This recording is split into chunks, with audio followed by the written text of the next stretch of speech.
Feira Brasileira do Varejo e este é o FBVcast, trazendo os principais insights do palco aqui para você.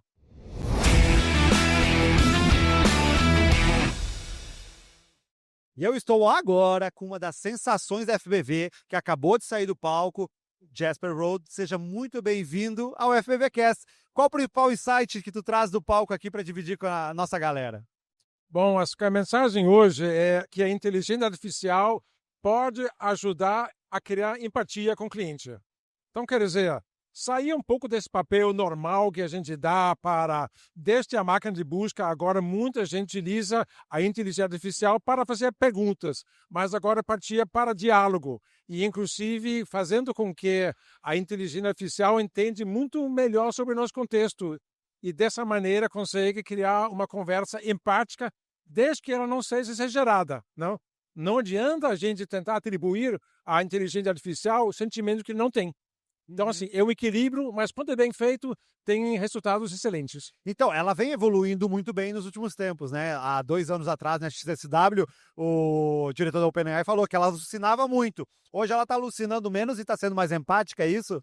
Sim, na verdade, a gente precisa estruturar e ensinar como ser empático, né? Não é uma coisa que vem sozinho. Mas se a gente oferece os canais certos para que, assim, que a IA entende os 3 canais principais, que é o contexto histórico, né, e o contexto atual e os sinais sentimentais imediatos. Né? Quer dizer, se ela pode ver ou sentir como você está digitando, né? Quando é online, pode ver até maneira com que você digita. Na Facebook já fez estudos aí faz quase 10 anos que eles conseguem ver muito sobre o seu estado emocional pela maneira que você digita, né? Legal. A sequência das teclas. Ou ela pode fazer uma leitura facial também, né? Que você pode botar uma câmera, outras maneiras de ter essas informações. Então, esses 3 canais são essenciais para gerar empatia.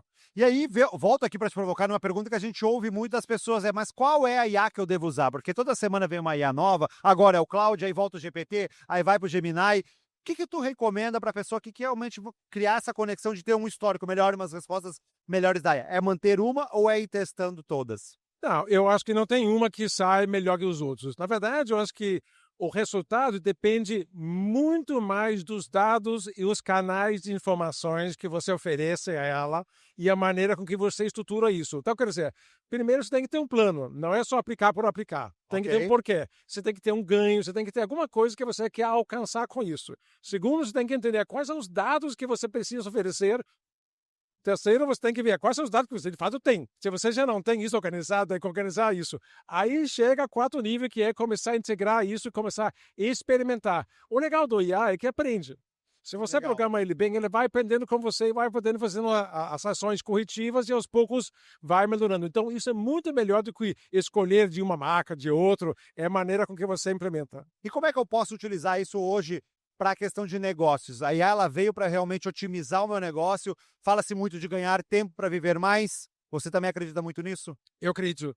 Eu acho que a IA ela ajuda em 2 níveis. Primeiro, a gente tem a fase, podemos chamar de pré-compra, onde o cliente vai entrar em tirar um monte de dúvidas. Tipo, qual o tipo que eu quero, como é que eu posso comparar com outros, comparar com concorrência. Isso é muito, assim, quantitativa, né? Desempenho e tal. E aí depois vem a outra onda, que é a entrega.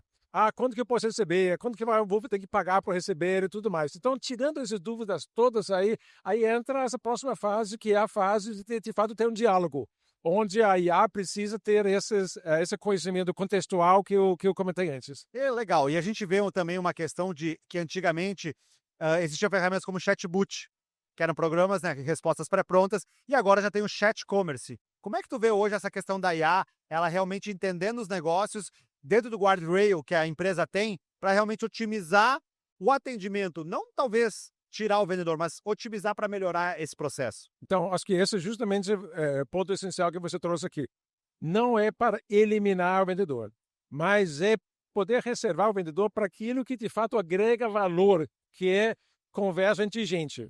Então, assim, o chato para o vendedor é se ele tem que tirar as dúvidas em relação a quanto que eu posso receber, em que sendo que tenho, eu não tenho aqui na loja, mas posso receber em outra loja, assim, se ele puder diminuir o tempo que vai gastar nisso, e aí vai ajudar em tirar essas dúvidas concretas, específicas, sobra muito mais tempo para a conversa, para entender, e para, inclusive, que o vendedor pode preencher aquelas lacunas que eu aí não está sabendo.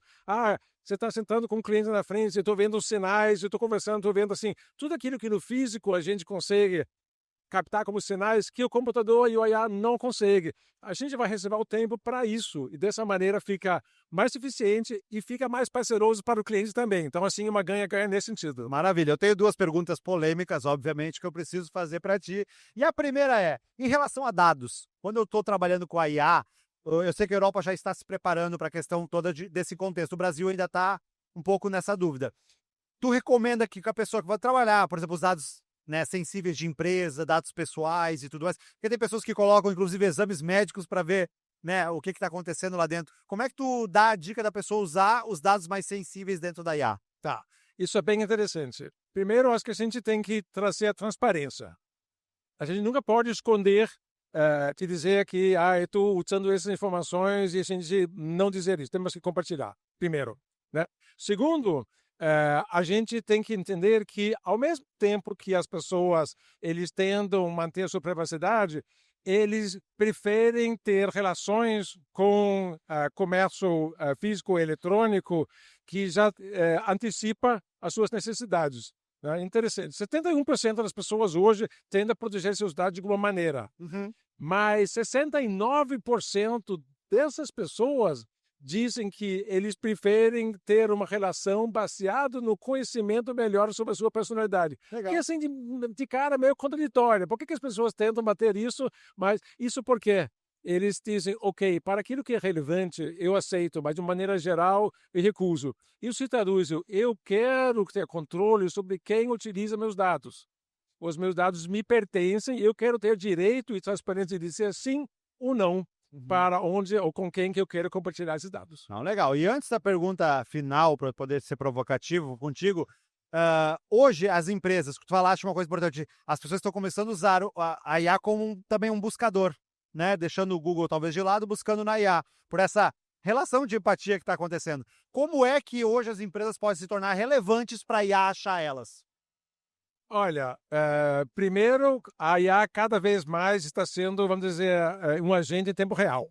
Legal. Tá? Inclusive que a gente vê no Gemini, no Google, de outros, eles começam e tem essas funções de entrar e você pode, inclusive, programar ele para dizer, você pode fazer busca na rede. Né? O GPT também oferece isso, que você pode ligar esses atributos. Então, assim, se esse conteúdo está disponível na rede, ele vai continuar estando lá. O que acontece também, Google começou com isso faz tempo, mas agora o GPT também, a OpenAI começa agora também com módulos de publicidade. Então, quer dizer, você tem como comerciante, pode colocar teu conteúdo lá dentro, que eu acho que é inclusive essencial. Como se fosse um Ads. Sim, exatamente. Legal, sim. Agora o OpenAI agora está trazendo esse negócio para o Brasil, está começando a estabelecer, inclusive, venda de espaço publicitário, inventário dentro do ChatGPT. Google já tem isso há muito tempo, inclusive os dois estão meio que convergindo. Na Google, essa semana, no Google I.O., publicou umas mudanças que a gente vai ter que se acostumar, onde vai ter cada vez mais espaço para a parte conversacional, né? Sim. Aquele campo inicial que a gente viu sendo introduzido há 6 meses, ele vai aumentando e a sequência de links vai mais para baixo ainda. Né? Então, a parte conversacional, o diálogo, acaba entrando. Aí a tua pergunta é muito relevante, mas como é que a parte publicitária entra nisso? Né? E é justamente isso que o ChatGPT está começando a mostrar para a gente agora, o Google também vai mostrar isso agora. Então, assim, vai ter, vamos ter uma discussão interminável, eu acho, mas vai ter seu espaço. Porque, querendo ou não, é isso que alimenta o modelo deles, isso que gera receita para eles. Então, ninguém nesse meio de campo tem interesse em eliminar esse mecanismo. Vai continuar existindo. Na verdade, a evolução das palavras-chave que tu comprava antigamente. Isso. Legal. Isso E pra gente encerrar, muito obrigado por tua presença aqui. Eu preciso fazer uma pergunta que as pessoas também têm muito medo. E tu tá falando de empatia. Eu devo continuar agradecendo depois que o ChatGPT ou uma IA me manda uma resposta para garantir meu futuro? Essa é uma grande pergunta. Inclusive, existem pesquisas profundas que dizem que você é melhor tratado se você agradece. É mesmo? Olha, Sim, vó. tem Poxa, sim. eu não sabia disso. Então, ó, Olha, trate bem olha sua só. IA. Jasper, muito obrigado pela tua presença aqui na Feira Brasileira do Varejo e também no FBVcast. Muito obrigado. Opa, que prazer. Este é o FBVcast.